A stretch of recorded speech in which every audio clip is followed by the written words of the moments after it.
Hi hello friends, welcome back to my channel. Vangibath ಕುಕ್ಕರ್ನಲ್ಲಿ ಹೇಗೆ ಮಾಡೋದು ಅಂತ ತೋರಿಸ್ಕೊಡ್ತಾ ಇದ್ದೀನಿ. ತುಂಬ ರುಚಿಯಾಗಿರುತ್ತೆ, ಹಾಗೆ ತುಂಬ ಸಿಂಪಲ್ಲಾಗೂ ಈಸಿಯಾಗೂ ಆಗುತ್ತೆ. ಮಾರ್ನಿಂಗ್ ಟಿಫನ್ಗೆಲ್ಲ ಬೇಗ ಮಾಡ್ಕೋಬಹುದು, ಹಾಗೆ ಆಫ್ಟರ್ನೂನ್ ಲಂಚ್ ಬಾಕ್ಸು ಸಹ ತೊಗೊಂಡೋಗ್ಬೋದು. ಓಕೆ, ಹೇಗೆ ಮಾಡೋದಂತ ನೋಡೋಣ. ನನ್ನ ಚಾನಲ್ ಇನ್ನೂ ಯಾರು ಸಬ್ಸ್ಕ್ರೈಬ್ ಮಾಡ್ಕೊಂಡಿಲ್ಲ, ಪ್ಲೀಸ್ ಸಬ್ಸ್ಕ್ರೈಬ್ ಮಾಡಿಕೊಂಡು ವಿಡಿಯೋಸ್ ನೋಡಿ. ಹಾಗೆ ವಿಡಿಯೋಸ್ ಇಷ್ಟ ಆದರೆ ಲೈಕ್ ಮಾಡಿ, ಫ್ಯಾಮಿಲಿ ಫ್ರೆಂಡ್ಸ್ ಜೊತೆ ಶೇರ್ ಮಾಡಿ. ಸ್ಟವ್ ಆನ್ ಮಾಡಿ ಕುಕ್ಕರ್ ಇಟ್ಕೊಂಡಿದ್ದೀನಿ. 3 ಸ್ಪೂನ್ ಆಯಿಲ್ ಸೇರಿಸ್ಕೊಂಡಿದ್ದೀನಿ. ಹಾಗೆ ಚಕ್ಕೆ, ಲವಂಗ, ಏಲಕ್ಕಿ ಫ್ಲೇವರ್ಗೆ ಸೇರಿಸ್ಕೊಂಡಿದ್ದೀನಿ. 1 ಈರುಳ್ಳಿ ಸಣ್ಣಗೆ ಹಚ್ಕೊಂಡಿದ್ದೆ, ಅದನ್ನು ಸಹ ಸೇರಿಸಿ. ಶುಂಠಿ ಬೆಳ್ಳುಳ್ಳಿ ಪೇಸ್ಟ್ 1 ಸ್ಪೂನು.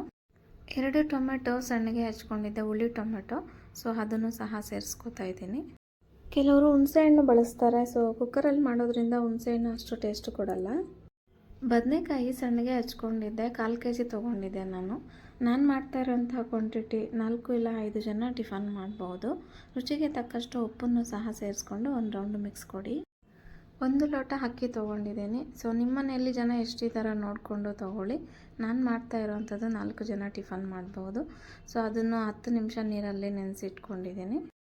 ನಾನು ಬಟಾಣಿ ಬದಲಿಗೆ ಕಡಲೆ ಬೀಜ ಸೇರಿಸ್ತಾ ಇದ್ದೀನಿ. ಸ್ವಲ್ಪ ಒಂದು 10 ನಿಮಿಷ ನೆನೆಸ್ಕೊಂಡಿದೆ. ತುಂಬ ರುಚಿಯಾಗಿರುತ್ತೆ ಕಡಲೆ ಬೀಜ ಸೇರಿಸಿ ಮಾಡೋದ್ರಿಂದ. ವರ್ಕಿಂಗ್ ವುಮೆನ್ಸ್ಗೆಲ್ಲ ತುಂಬ ಈಸಿಯಾಗೂ ಆಗುತ್ತೆ. ಸೊ ಹಾಗೆ ಬ್ಯಾಚುಲರ್ಸು ಸಹ ತುಂಬ ಈಸಿಯಾಗಿ ಮಾಡ್ಕೋಬಹುದು. ಅರಿಶಿಣ 1/2 ಸ್ಪೂನ್ ತೊಗೊಂಡಿದ್ದೀನಿ. ಸೊ ಹಾಗೆ ವಾಂಗಿಬಾತ್ ಪೌಡರ್ ಸಿಗುತ್ತೆ ನೋಡಿ, ಅದನ್ನು ಸಹ 2 ಸ್ಪೂನ್ ತೊಗೊಂಡಿದ್ದೀನಿ ನಾನು. Chilli powder 1 spoon. ತುಂಬ ಅಂದರೆ ತುಂಬ ಈಸಿ ರೆಸಿಪಿ. ನಮಗೆ ಬಾತ್ ಐಟಮ್ಸ್ ಅಂದರೆ ತುಂಬ ಇಷ್ಟ ಆಗುತ್ತೆ. ಸೊ ನಿಮ್ಮ ಮನೆಯಲ್ಲಿ ಯಾರಿಗೆ ವಾಂಗಿಬಾತ್ ಇಷ್ಟ ಅಂತ ಹೇಳಿ ಕಾಮೆಂಟ್ ಮಾಡಿ. ಪ್ಲೀಸ್ ನನ್ನ ಚಾನಲ್ ಸಬ್ಸ್ಕ್ರೈಬ್ ಮಾಡ್ಕೊಳ್ಳಿ. ಹಾಗೆ ವಿಡಿಯೋಸ್ ಇಷ್ಟ ಆದರೆ ಲೈಕ್ ಮಾಡಿ, ಫ್ಯಾಮಿಲಿ ಫ್ರೆಂಡ್ಸ್ ಜೊತೆ ಶೇರ್ ಮಾಡಿ. ಒಂದು 3 ನಿಮಿಷ ಎಣ್ಣೆಯಲ್ಲಿ ಫ್ರೈ ಮಾಡ್ಕೊಳ್ಳಿ, ಸ್ವಲ್ಪ ಹಸಿ ಸ್ಮೆಲ್ ಹೋಗೋ ತನಕ. ಸೊ ಈಗ ಕೊತ್ತಂಬರಿ ಮತ್ತು ಪುದೀನ ಕಟ್ ಮಾಡಿ ಸೇರಿಸ್ಕೊತಾ ಇದ್ದೀನಿ. ಬಟಾಣಿ ಬದಲಿಗೆ ಕಡಲೆ ಬೀಜ ಸೇರಿಸಿದ್ದೀವಲ್ವ, ಸೊ ತುಂಬ ರುಚಿ ಕೊಡುತ್ತೆ. ಖಂಡಿತ ನೀವು ಒಂದು ಸಲ ಟ್ರೈ ಮಾಡಿ ಫ್ರೆಂಡ್ಸ್.